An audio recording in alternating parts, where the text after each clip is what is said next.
अभी एग्जाम के लिए बिल्कुल टाइम नहीं बचा है। सारे कॉन्सेप्ट्स आते हैं, बट स्टिल आंसर लिखने में कुछ ना कुछ गलत हो जाओ, पर समझ नहीं रहा कैसे पढ़े। तो trust me guys, I have scored 100 out of 100 in accounts. यार मेरा पेपर बस 2 घंटे में सॉल्व हुआ, and I am exactly what I tell you कि आप कम टाइम में भी कैसे प्रिपेयर कर सकते। Hello everyone, I am Shikar and I have scored 96% in class 12. I am currently in CA, मेरे accounts में 100 out of 100. I am not saying कि मेरा कम टाइम में पढ़ के 100 मार्क्स आ गए, but just because I have scored 100, I know something कि paper कैसे लिखा जाता है, पेपर की पढ़ाई कैसे की जाती है, कम टाइम में भी ज़्यादा मार्क्स कैसे स्कोर कर सकते हैं। लेकिन कीबोर्ड में 45 मार्क्स थे, बट देन मैंने कवर अप किया and I got 100 out of 100 ऐसी बोर्ड्स। आपके पास अगर टाइम नहीं है तो I will tell some things and you have to follow that. आपको बहुत अच्छा जाए। द मोस्ट इम्पॉर्टेंट थिंग जो सबसे जरूरी है, that is decide your target. मेरे अकाउंट्स के सर थे Mahesh Sharma sir, and he was the best account teacher. वो हमेशा बोलते थे कि अपना टारगेट सबसे पहले डिसाइड करो। और मैंने भी लाइक बहुत जगह पे लिख रखा था, मैंने नोट्स में लिख रखा था, मेरा कोड का वॉलपेपर था, मैं स्टडी टेबल पे भी मैंने चिपका रखा था कि और 100 आउट ऑफ 100 इन अकाउंटेंसी 2025 रोज, and I got that. So guys, manifest your marks. सबसे पहले अपना टारगेट डिसाइड करो and you will eventually achieve it. उसमें कहीं पर नोट डाउन करो। देखो गाइस, अभी आपके पास बिल्कुल टाइम नहीं बचा है कि आप पूरी बुक लेके बैठ जाओ, सारे क्वेश्चन सॉल्व करो। What you have to do is कि सुनील पांडे सर की मैराथन चल रही होगी, उसमें जाओ एंड वो जो भी टॉपिक करा रहे हैं ना, जिसके इंपॉर्टेंट क्वेश्चन वो आप देखो। अब बस देखना मत, वरना एग्जाम्पल भी देखते रह जाओगे। What you have to do is कि उनके साथ साथ आप बैठ के सॉल्व करो, एंड आपको जो चीज नहीं आ रही है या जो चीज आपसे गलत होगी वो आप एक बुक में लिख लो, एंड एग्जाम के सुबह बुक पढ़ के जाना, ताकि एग्जाम में आपकी गलती ना हो।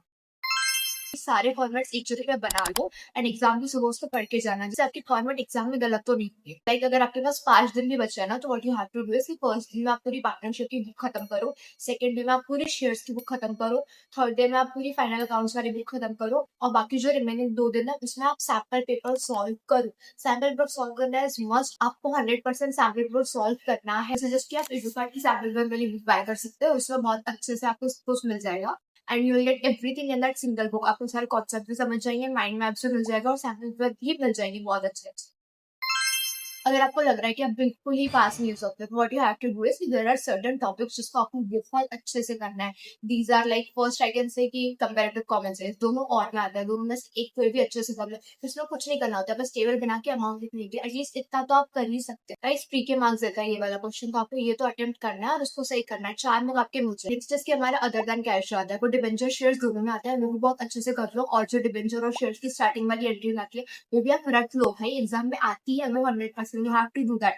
और आपके रेशियो के फॉर्मूले से आप वो रख लो। आपका हेड्स और सब हेड्स जो है वो अच्छे से करो। एमसीक्यू में आता है 100% आता है, फ्री के मार्क्स देता है। प्री वैल्यूएशन काउंट 100% आता है, भले वो एडमिशन में और रिटायरमेंट को कहीं पे भी है, तो आप उतना तो एटलीस्ट कर लो, आपके 2 मार्क्स मिल जाएंगे उससे। कैश फ्लो आपको अगर नहीं आ रहा है, बहुत हार्ड लग रहा है, तो what you have to do is कि आपको कुछ चीजें रख लेनी है कि शेयर कैपिटल फाइनेंसिंग में आता है, ऐसे आप 2-4 चीजें रख लो। एंड कैश फ्लो का फॉर्मेट तो बहुत अच्छे से बनाना, ऑपरेटिंग, इन्वेस्टिंग, फाइनेंसिंग करके। अगर आप फेल हो रहे हो तो आपको सारे क्वेश्चन में वर्किंग नोट बनाना है, नरेशन बनाना है, अच्छे से आपको फॉर्मेट बनाना है, डेबिट क्रेडिट लिख के पूरा अच्छे से बनाना है। यही चीज आपको पास कराएगी अकाउंट्स में। फिर आपके अमाउंट्स गलत दिया तो आप एंट्री से लिख दो, एग्जामिनर आपको मार्क्स देते हैं। बहुत लोग ये प्रॉब्लम फेस करेंगे, कॉन्सेप्ट तो आता है बट जब वो सॉल्व करने जाते हैं ना, तो उनका आंसर गलत आता है। That what you have to do is कि आप क्वेश्चन सॉल्व करो, तो आप एक बार फिर से इवैल्यूएट करो कि आप क्या गलत कर रहे हो। फॉर एग्जांपल, अगर पार्टनरशिप का क्वेश्चन है, कैपिटल एडजस्टमेंट गलत कर रहे हो, तो आप उस चीज को ठीक करें। पूरा क्वेश्चन गलत है ये मत बोलो, आपको पूरे क्वेश्चन के मार्क्स मिलेंगे, बस उस चीज के मार्क्स मिलेंगे। तो अगर आपको राइट आंसर लाना है तो आप उस चीज को ठीक करो जो आप गलत कर रहे हो। एंड कभी कभी आपके साथ ये होता है कि आपको सारे कॉन्सेप्ट आते हैं बट स्टिल आपका क्वेश्चन गलत हो रहा है।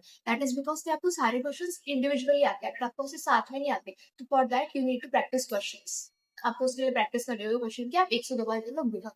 अभी आपके पास टाइम नहीं है, तो what you have to do is आप हर एक चैप्टर के 2 क्वेश्चन सॉल्व करो, दैट्स इनफ।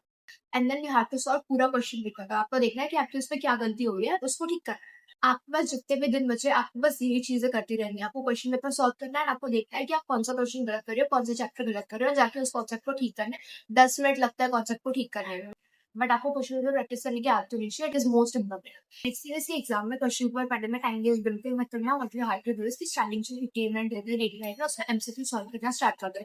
बहुत सारे लोग बोलेंगे कि हम सॉल्व कैसे करें, लिखना अलाउड नहीं होता, तो हर एमसीक्यू लिखने की जरूरत नहीं होती, दिमाग में सॉल्व हो जाता है। या फिर कुछ थ्योरी वाली एमसीक्यू होते हैं, वो भी आराम से हो जाता है। ट्रस्ट में गाइस, ये चीज आपको बहुत ज्यादा टाइम बचेगी और इससे आप सबसे आगे निकल सकते हो और आपके पेपर में टाइम नहीं छूटेगा। कैलकुलेशन आप क्रॉस चेक करने के लिए सीक्वेंस चेंज कर सकते हो। एंड फॉर क्वेश्चन, अगर कोई क्वेश्चन नहीं आ रहा है उसको छोड़ दो, बाद में वापस आके कर लेना।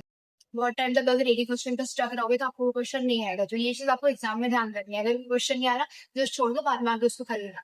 Guys don't worry, you will do great in exam. तब भी टाइम बचा, टाइम पे ध्यान मत दो, आप बस अपनी प्रिपरेशन अच्छे से करो एंड जो इंपॉर्टेंट टॉपिक्स है उसमें करके जाना और एग्जाम में शांत दिमाग से, you will score good marks. All the best for exam. Thank you so much for watching.